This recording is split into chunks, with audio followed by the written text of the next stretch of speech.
ప్రతిదానికి ఇప్పుడు ఆత్మదర్శనం అని చెప్తాం, ఆత్మ అని చెప్తాం. అసలు ఆత్మ అంటే ఎక్కడ ఉంటుంది మన శరీరంలో, ఎలా దాన్ని దర్శించుకోవాలి గురుగారు? ఆత్మ అనేది అది శరీరంలోకి వస్తే ఆత్మచాలనం కనిపిస్తుంది మనకి. ఆత్మ అనేది అయితే ఒక గొప్ప మనకు దృష్టాంతం ఉంది. మనకి బృహదారణ్యకోపనిషత్తుల్లో గార్గి అని మహాబ్రహ్మ, ఆమె కూడా జ్ఞాని, ఈ యాజ్ఞవల్కుడిని ప్రశ్నిస్తుంది. ఏమనంటుందంటే భూమి ఎక్కడ ఉంది అంటుంది, భూమి నీటిలో ఉంది అంటుంది. నీరు ఎక్కడ ఉంది అంటే అగ్నిలో ఉంది. అగ్ని ఎక్కడ ఉంది? వాయువులో ఉంది. వాయువు ఎక్కడుంది? ఆకాశం. ఆకాశం ఎక్కడుంది? పరబ్రహ్మంలో ఉంది అంటది. పరబ్రహ్మం ఎట్లా ఉంటుంది అంటది. పరబ్రహ్మము ఎట్లా ఉందని నువ్వు తెలిసి అడుగుతున్నావు కాబట్టి, నేను ఇప్పుడు తెలిసి అడుగుతున్నావా తెలియక అడుగుతున్నా, ఈ క్వశ్చన్ పరబ్రహ్మము ఎట్లా ఉంటుందని కాదు, అది అవ్యక్తమైనది, వ్యక్తం చేయలేనిది అది. అట్లాగే ఆత్మ ఏంటంటే అవ్యక్తం, అది ఒక శక్తి అని. ఇప్పుడు పరమాత్మ ఆత్మ, పరమాత్మన ఇప్పుడు మొత్తం సృష్టి అంతా ఆవరించి ఉన్నది పరమాత్మ. పరమాత్మలాగే ఒక దీంట్లోకి వచ్చినప్పుడు అది ఆత్మ. కాబట్టి ఆత్మ స్థితి అది. ఇప్పుడు చెప్పాం కదా, ఆత్మ శస్త్రంతో కాల్చబడదు, నీట నానదు కదా. నైనం చిందంతి శస్త్రాన్ని నైనం దహతి పావక నచైనం క్లేదయంత్యాపు నశోషయతి మారుత. అంటే ఆత్మ ఎట్లా ఉంటుంది అంటే ఇవన్నీ అయితే వస్తుంది మనకి. కాల్చబడితే ఓహో ఫలానా కట్టె కాలింది, ఇప్పుడు చెయ్యి బాగాసేపు పెట్టాం నానింది. అంటే మీరు యోగంలో, మీరు ధ్యానంలో ఉన్నప్పుడు ఈ ఆత్మ దర్శనం అనేది జరిగిందా మీకు? ఆత్మ దర్శనము ఏంటంటే అది తేజో శరీరంగా కనిపిస్తుంది. మనం ఈ శరీరం ఉంది కదా, తేజ శరీరాలలాగా మనకు కనిపిస్తుంది. అది మన బ్రహ్మానుభవం కూడా, బ్రహ్మానుభవంలో కూడా అనంత విశ్వంలో వ్యాపించున్న తేజస్సులాగా కనిపిస్తుంది మనకు. అంతటా ఆవరించి ఉన్నట్టు, సృష్టి అంతా ఆవరించి ఉన్నట్టుగా అట్లాగా. ఇప్పుడు మన వ్యక్తి అనే, ఇప్పుడు పలానా రాఘవాచారి అంటే నాకు తెలుస్తుంది కదా, అట్లాగే అది తేజ శరీరంగా ఆత్మానుభవం మనకు కలుగుతుంది. ఇది నిత్యం పొందొచ్చా గురుగారు, లేదంటే ఏదైనా ఒక ప్రత్యేకమైన సందర్భాల్లో మాత్రం ఆత్మదర్శనం కలుగుతుందా? ఎప్పుడైతే మనము ఈ పరమాత్మానుభవం మనకు కలుగుతుందో, కొందరు ఏమంటారంటే ఆత్మ సాక్షాత్కారము పరమాత్మ సాక్షాత్కారము అని దీంట్లో వైష్ణవ ఫిలాసఫీలో ఉంటుంది. ఆత్మ సాక్షాత్కారం ఎందుకండి, ఆత్మ మనమే కదా, వాళ్ళు దానికి ఇంపార్టెన్స్ ఇయ్యరు. అయితే ముందు ఆత్మ సాక్షాత్కారం కలిగినాక పరమాత్మ సాక్షాత్కారం, పరమాత్మ అనుభవం, ఇవన్నీ ఆత్మానుభవము పరమాత్మానుభవం. మనకు అర్చిరాది గ్రంథం ఉంది, దాంట్లో ఇప్పుడు సహస్రారం ఎట్లా అంటున్నామో దాంట్లో ఇది సామీప్యము అంటే అది ఎంటర్ కావడానికి పరబ్రహ్మం, సామీప్యము, సాలోక్యము, సాయుధ్యము అని. దీన్ని ఏది సారూప్యం అంటారు. సారూప్యం అంటే ఇది పరమాత్మకు, ఇప్పుడు మనకు నారాయణుడు వెంకటేశ్వర స్వామి విగ్రహాలు ఉన్నాయి కదా, అలాగే చతుర్భుజాలు అట్లా రావటం తటస్థితింది. నాకేం తెలియదు, ఈ నాలెడ్జ్ నాకు లేదు అప్పుడు. మనకు యోగా ఇట్లా ధ్యానమే కదా. అయితే మా సార్ ఉన్నాడు మహాపండితుడు, వైష్ణవ, ఇది చిన్నజేరు వాళ్ళ, ఇట్లా అనుభవం కలిగిందని చెప్తే అది చాలా గొప్ప స్థితి, అది పరమాత్మ స్థితి అన్నాడు ఆయన. అంటే మీకు చతుర్భుజాలు చతుర్భుజాలు ఇవి రావటం, లేకపోతే అది చాలా పరమాత్మ స్థితి, అది చాలా గొప్ప స్థితి, గొప్ప సాధన. అప్పటికి నాకు దాదాపు ఇక అంటే అది కూడా గొప్పది కాదు, మళ్ళీ అది కంటికి కనిపిస్తుంది కదా.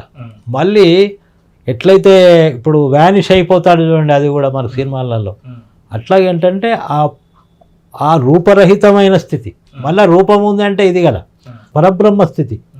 పరబ్రహ్మ స్థితి అంటే ఎట్లా అంటే అదే మనకి దీంట్లో బృహదారణ్యకంలో చెప్పాడు కదా, అది అవ్యక్తం, నోటితో మనం అది అనుభవించదగింది.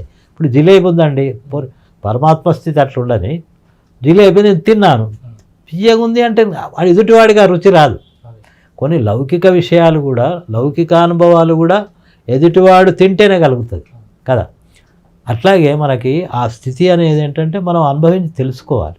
ఇప్పుడు మీరు చేసే సాధన ఏ లక్ష్యంతో చేస్తారని, అసలు దేని గురించి సాధన? ఉదాహరణకి నేను ఇక్కడికి వచ్చాను, ఇప్పుడు తర్వాత నా లక్ష్యం ఏంటి? ఇంటికి పోవాలి కదా. మనం తీర్థయాత్రలు చేస్తాము, అన్నీ చేస్తాము, ధర్మదర్శనము అంతవరకు మైండ్ బాగానే ఉంటుంది. అది అంతా అయిపోగానే ఇక మళ్ళీ ట్రైన్ టైం అవుతుంది, మళ్ళీ ఇంటికే వస్తాం. అన్ని తీర్థయాత్రలు చేసినా మళ్ళీ ఇంటికే పోవాలి. ఇంటికి వస్తేనే ప్రశాంతము, రెస్ట్, పడుకుంటాము, హోటల్ నుంచి ఏమో తెప్పించుకుంటాం. అట్లాగే జన్మ వచ్చింది కదా. మళ్ళీ ఏంటంటే మళ్ళీ ఎక్కడి నుంచి కిరణాలు వచ్చినాయో, సూర్యకిరణాలు ఉదయించబడ్డాయి, మళ్ళీ అస్తమయంలో కిరణాలన్నీ వెళ్ళిపోతాయి. అట్లాగా మళ్ళీ మన పరమపిత పరమాత్మ మళ్ళీ ఆయన దగ్గరికి వెళ్ళాలి. కానీ అది గమ్యం కాదు, ముక్తి ఇదే కాదు, అది ఆటోమేటిక్. కానీ ఎదుటివాడిని మనలాగా ప్రేమించటం, విశ్వప్రేమ, విశ్వశక్తి. ఇప్పుడు ఎవరైతే పరమాత్మ స్థితిలో ప్రయాణం చేస్తుంటారో అందరిని ప్రేమించగలుగుతాడు. దీంట్లో ఉంది. ముస్లిం అనే తను ఒక రిచెస్ట్ పర్సన్, మన నైజాం లాగా.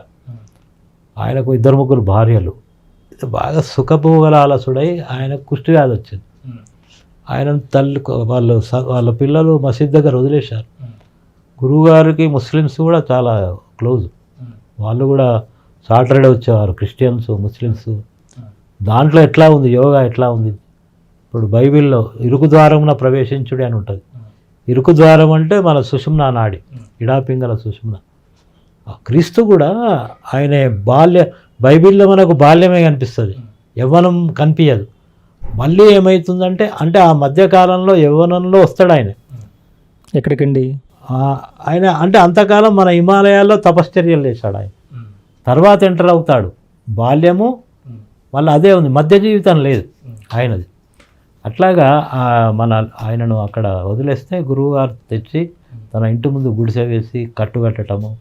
మేము కూడా వెళ్ళి కట్టేవాళ్ళం. అరే జన్మ ఎదుటివాడిని మనము ప్రేమగా చూడాలి, వాడికి వ్యాధి రాని ఏది రాని. మొన్న కరోనా వచ్చినప్పుడు ఎట్లయింది, వాడి దగ్గరికి ఇవ్వలేము కదా. తర్వాత మనం మూసుకులు ఇవి కట్టుకొని ఇట్లా వెళ్ళాం. ఇప్పుడు మా అపార్ట్మెంట్లో వచ్చినప్పుడు కూడా చాలామందికి వచ్చింది. మేము ఒక బ్యాచ్ ఏర్పడ్డాం. వాళ్ళకు పొద్దున పోయి టిఫిన్లు పెట్టేవాళ్ళం, మధ్యాహ్నం అన్నము, రాత్రి టిఫిన్.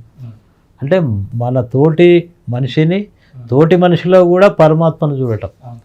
విశ్వప్రేమ, విశ్వశక్తి. మనలో ఉన్న ప్రేమ చిన్న మర్రిగింజ వటవృక్షమైనట్టు ఎదుటివాడిని విశ్వప్రేమ. లోకంలో మానవతను, మానవ ప్రేమను చాటడానికే పరమాత్మ సాక్షాత్కారం. ఇప్పుడు తల్లిలో ఉంటుంది చూడండి, అది సింహం కూడా పిల్లలను ప్రేమిస్తుంది. సింహం అది, మనం పోతే గుర్రం అంటది. పిల్లి కూడా అంతే. అంటే ప్రతి జీవిలో ప్రేమ ఉంది. ప్రేమ అనే బీజమే అది. మనమ్మలో ఉంది, మనమ్మ మనను ప్రేమిస్తుంది కదా. కానీ పరమాత్ముడు సత్తర్మాకి మొహబ్బత్ అన్న కదా. అట్లాగా మన వాళ్లను, మన విశ్వంలో ఉండే అందరిని ప్రేమించగలగటం విశ్వప్రేమ. అందరికీ మెయిన్ ఏంటంటే ప్రేమనే మెయిన్.